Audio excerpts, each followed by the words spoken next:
നമസ്കാരം. Raf talk മലയാളത്തിലേക്ക് ഏവർക്കും സ്വാഗതം.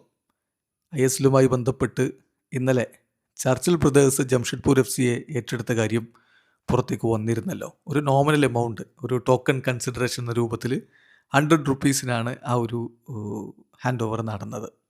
പല സുഹൃത്തുക്കളും നമ്മൾ ആ വീഡിയോ ചെയ്തപ്പോൾ അതിൻ്റെ താഴെ ബ്ലാസ്റ്റേഴ്സിൻ്റെ കാര്യം എന്തായി എന്നുള്ള ചോദ്യങ്ങളൊക്കെ ഉയർത്തുന്നുണ്ട്. അപ്പോൾ നമ്മളൊന്ന് വിശദമായിട്ട് നോക്കുകയാണ്. ഇപ്പോൾ ISL പാർട്ടിസിപ്പേഷൻ ഫീസിൻ്റെ രണ്ടാം ഗഡു സെക്കൻഡ് ഇൻസ്റ്റാൾമെൻറ്റ് അടയ്ക്കേണ്ട സമയം ഇന്നലെയാണ് കഴിഞ്ഞത്. ബ്ലാസ്റ്റേഴ്സ് അത് അടച്ചിട്ടുണ്ടോ എന്നുള്ള ആദ്യം നോക്കേണ്ടത്. അടച്ചിട്ടുണ്ട്. അതായത് ഈ സീസണിലെ പാർട്ടിസിപ്പേഷന് ബ്ലാസ്റ്റേഴ്സ് റെഡിയാണ് എന്നാണ് അർത്ഥം. ബ്ലാസ്റ്റേഴ്സ് മാത്രമല്ല 13 ക്ലബ്ബുകൾ അത് അടച്ചിട്ടുണ്ട്. ഒരു ക്ലബ്ബ് മാത്രമാണ് ഇപ്പോൾ അത് അടക്കാൻ ബാക്കിയുള്ളത് എന്ന് ഖേൽ നൗ റിപ്പോർട്ട് ചെയ്യുന്നു. അപ്പോൾ നമ്മൾ വിശദമായിട്ട് ഖേൽ നൗവിൻ്റെ റിപ്പോർട്ടിലേക്ക് ഒന്ന് പോവുകയാണ്. The second instalment was due on August 14. എല്ലാ ക്ലബ്ബുകളും 55 ലക്ഷം കൂടി അടക്കേണ്ടതുണ്ടായിരുന്നു. ആദ്യ ഗഡു അടക്കം ഈ രണ്ടാം ഗഡു കൂടി ചേർക്കുമ്പോൾ 1.1 കോടി രൂപയാണ് പാർട്ടിസിപ്പേഷൻ ഫീ ആയിട്ട് കൊടുക്കേണ്ടത്. കേരള ബ്ലാസ്റ്റേഴ്സും ചർച്ചിൽ ബ്രദേഴ്സും അടക്കം 13 ക്ലബ്ബുകൾ പാർട്ടിസിപ്പേഷൻ ഫീസ് ഇപ്പോൾ അടച്ചിട്ടുണ്ട്. ചർച്ചിൽ ബ്രദേഴ്സിനെ സംബന്ധിച്ചിടത്തോളം അവർ ജംഷഡ്പൂർ FCയിൽ നിന്ന് ആ ലൈസൻസ് വാങ്ങിച്ചിട്ടുള്ളതാണ്. ഏതായാലും ഇതിൽ ഇനി ഫൈനൽ അപ്രൂവൽ വരേണ്ടത് ഓൾ ഇന്ത്യ ഫുട്ബോൾ ഫെഡറേഷൻ്റെ ഭാഗത്തു നിന്നാണ്. ഡീല് AFF അപ്രൂവ് ചെയ്തെങ്കിൽ മാത്രമാണ് ISLൽ കളിക്കാൻ പറ്റുകയുള്ളൂ ചർച്ചിൽ ബ്രദേഴ്സിന്. പക്ഷേ ഇപ്പോഴുള്ള ഇൻഡിക്കേഷനൊക്കെ അത് സംഭവിക്കും എന്ന് തന്നെയാണ്. അതുപോലെ ജംഷഡ്പൂർ FCയിൽ ഉണ്ടായിരുന്ന 12 താരങ്ങളെയും 2 കോച്ചുമാരെയും സെപ്റ്റംബർ 2026 മുതൽ ചർച്ചിൽ ബ്രദേഴ്സിന് ഏറ്റെടുക്കാൻ പറ്റും. ആ രൂപത്തിലാണ് ഡീല് നടന്നിരിക്കുന്നത്. അതുപോലെ തന്നെ ഇപ്പോൾ നിലവിൽ ഈ ഒരു എമൗണ്ട് അടക്കാത്ത ഒരു ക്ലബ്ബുള്ളത് അത് ഡയമണ്ട് ഹാർബർ FC ആണ്. അവരുടെ ഫസ്റ്റ് ഇൻസ്റ്റാൾമെൻറ്റ് തന്നെ അവർക്ക് ലഭിക്കാനുള്ള സമ്മാനത്തുകയിൽ അഡ്ജസ്റ്റ് ചെയ്തിട്ടുള്ളതായിരുന്നു.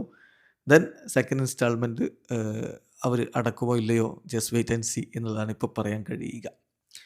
ഇതാണ് ഈ വിഷയത്തിൽ വന്നിട്ടുള്ള ഏറ്റവും പുതിയ വാർത്തകൾ. ഇനി നമ്മൾ നോക്കുന്നത് കേരള ബ്ലാസ്റ്റേഴ്സുമായി ബന്ധപ്പെട്ട് മറ്റ് അവരുടെ ഓണർഷിപ്പ് കൈമാറ്റം ഇങ്ങനെയുള്ള കാര്യങ്ങളൊക്കെ വലിയ രൂപത്തിൽ ആരാധകർ ഉറ്റുനോക്കുന്ന ഒരു കാര്യമാണല്ലോ.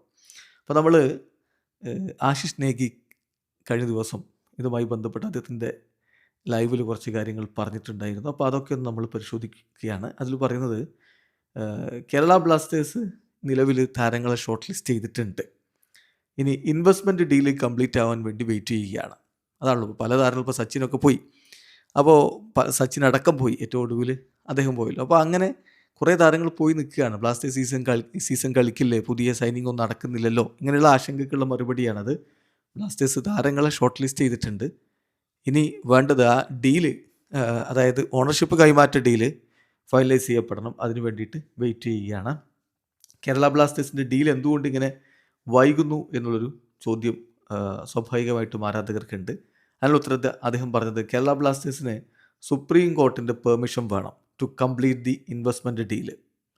അതാണ് as of now owners of the club ഹാസിൻ്റെ approached the court with the details of the sale. ഈ സെയിലിൻ്റെ ഡീറ്റെയിൽസും വെച്ചുകൊണ്ട് ഇതുവരെ കോർട്ടിനെ സമീപിച്ചിട്ടില്ല എന്നാണ് അദ്ദേഹം കഴിഞ്ഞ ദിവസം പറഞ്ഞിട്ടുണ്ടായിരുന്നത്. പിന്നെ അതിൽ മറ്റ് കാര്യങ്ങൾ പുരോഗമിക്കണമെങ്കിൽ സുപ്രീം കോർട്ടിൻ്റെ ഒരു അനുമതി വേണം. അപ്പോൾ കേരള ബ്ലാസ്റ്റേഴ്സിൻ്റെ ഇൻവെസ്റ്റ്മെൻറ്റ് ഡീൽ സിറ്റുവേഷൻ ഇനിയിപ്പോൾ അപ്രൂവൽ കിട്ടണം. അതുമായി ബന്ധപ്പെട്ടിട്ട് ബാക്കി കാര്യങ്ങൾ സുപ്രീം കോർട്ടിൻ്റെ അപ്രൂവൽ കിട്ടണം. അതുമായി ബന്ധപ്പെട്ട് ബാക്കി കാര്യങ്ങൾ മുന്നോട്ട് നീങ്ങണം. അത് നടന്നെങ്കിൽ മാത്രമാണ് ഒരു ഒഫീഷ്യൽ പ്രഖ്യാപനം നമ്മൾ പ്രതീക്ഷിക്കേണ്ടതുള്ളൂ.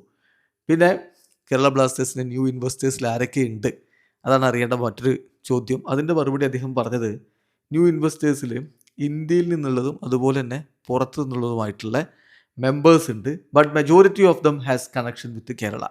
ഇപ്പോൾ ഇന്ത്യയിൽ നിന്ന് പുറത്തുള്ളവരാണെങ്കിൽ പോലും അതിൽ മിക്ക ആളുകൾക്കും കേരളവുമായി ബന്ധമുള്ളവർ തന്നെയാണ് എന്നാണ് റിപ്പോർട്ട്. ഏതായാലും കാത്തിരിക്കാം ആ ഒരു ഡീല് ഫൈനലൈസ് ചെയ്യപ്പെടാൻ വേണ്ടി.